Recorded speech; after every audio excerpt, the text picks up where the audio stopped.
Il était une fois dans un petit village côtier, un pêcheur nommé Pierre. Il avait la réputation de vendre les meilleurs poissons du marché, toujours frais et délicieux. Les villageois admiraient son talent et se demandaient comment il pouvait capturer autant de poissons jour après jour. Ce que les villageois ne savaient pas, c'est que Pierre avait un secret bien gardé.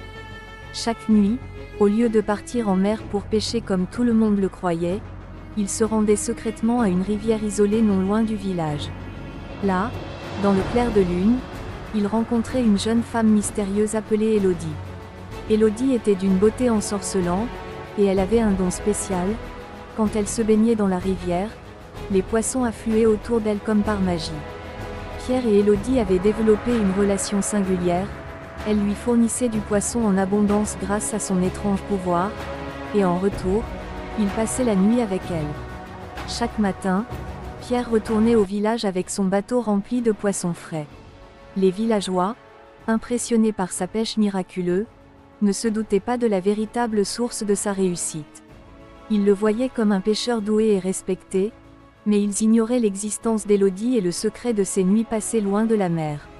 Cependant, un jour, un enfant du village, curieux et insouciant, suivit Pierre discrètement alors qu'il se rendait à la rivière.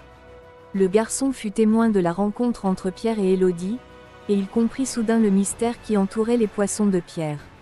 L'enfant, troublé par ce qu'il avait découvert, rentra précipitamment au village et raconta tout aux habitants. La nouvelle se répandit comme une traînée de poudre.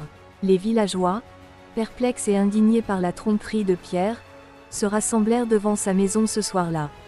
Pierre, confronté à la colère et à la déception de son propre peuple, ne put que baisser la tête en silence.